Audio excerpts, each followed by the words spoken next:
इमाम मेहदी जब तशरीफ़ लाएंगे और बाज़ कहते हैं कि वो आ चुके हैं, तो इस हवाले से भी इरशाद फरमाएं।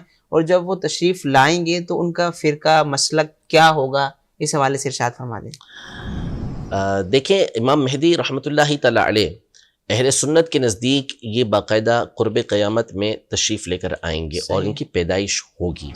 ये इमाम हसन मुश्तबा रज़ियल्लाहु तआला अन्हु की औलाद में से होंगे। नाम इनका मोहम्मद होगा, वालिद का नाम इनके अब्दुल्ला होगा और इनकी पूरी शक्ल सूरत हदीस पाक में नबी पाक सल्लल्लाहु अलैहि वसल्लम ने बयान फरमाई है और वो निशानियाँ भी बयान फरमाई हैं कि कौन कौन सी निशानियाँ उस वक्त पेश आएंगी। लश्कर का धंसना होगा, दीगर और निशानियाँ हैं। फिर उस वक्त हर तरफ जो है वो जुल्म व सितम फैला हुआ होगा, हर तरफ कुफ्र व जुल्मत की एक घटा छाई भी होगी।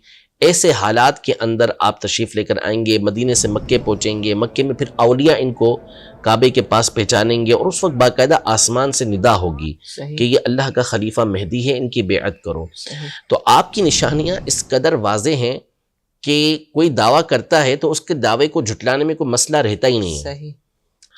यानी बहुत दावेदार आते हैं, अभी भी दावेदार मौजूद हैं और करते रहते हैं, लेकिन नबी पाक सल्लल्लाहु अलैहि वसल्लम ने इस कदर तफसील के साथ इमाम मेहदी रज़ियल्लाहु तआला अन्हु की निशानियों को बयान किया है कि चंद एक अफराद के अलावा उम्मत की अक्सरियत इनको कबूल करती ही नहीं है। बहकने वाले तो हर ज़माने के अंदर नबूवत का दावा करने वालों के पीछे चल पड़ते हैं, तो वो बाज़ ऐसे होते हैं कि जो चल पड़ते हैं और अभी भी चल रहे होते हैं, लेकिन उम्मत के औलिया और उम्मत की अक्सरियत जिस वक्त इमाम मेहदी रज़ियल्लाहु तआला अन्हु तशरीफ़ लेकर आएंगे उस वक्त सब उनके पीछे चलेंगे। चंद अफराद वो बिल्कुल उनका बातिल पर होना ये वाज़े होगा कि जो इमाम मेहदी रज़ियल्लाहु तआला अन्हु की मुखालफत करेंगे। तो यूँ हमारे नज़दीक एक तो इनका ज़ुहूर होगा, ये बाकायदा पैदाइश होगी और फिर इसके बाद अल्लाह पाक जो है वो इनके ज़रिए से उम्मत को एक नजात अता फरमाएगा।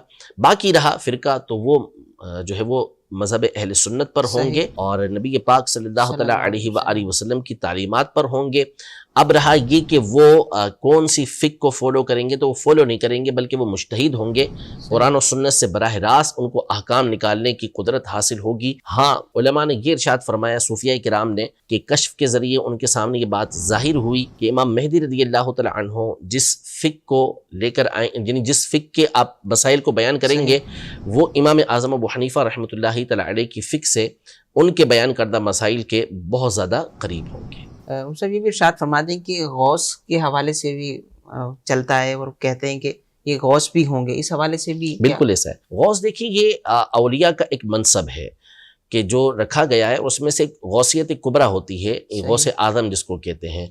तो सबसे पहले अल्लाह पाक ने जिस शख्सियत को, जिस हस्ती को इस उम्मत में गौसियत कुबरा अता फरमाई, गौस आज़म बनाया, वो सैयदना इमाम हसन मुज्तबा रज़ियल्लाहु तआला अन्हु थे कि उन्होंने दुनिया को तर्क कर दिया, सल्तनत को तर्क कर दिया। अल्लाह पाक ने इन्हें ये गौसियत कुबरा का मकाम अता फरमाया। फिर इन्हीं की औलाद में से सैयदना शेख अब्दुल कादिर जिलानी गौसे आज़म रहमतुल्लाहि तआला अलैह की ज़ात हुई, जिनको अल्लाह पाक ने गौसियत कुबरा का मकाम अता फरमाया। फिर इसके बाद इमाम मेहदी रज़ियल्लाहु तआला अन्हु होंगे कि जिनको अल्लाह पाक गौसियत कुबरा का मकाम और मर्तबा अता फरमाएगा।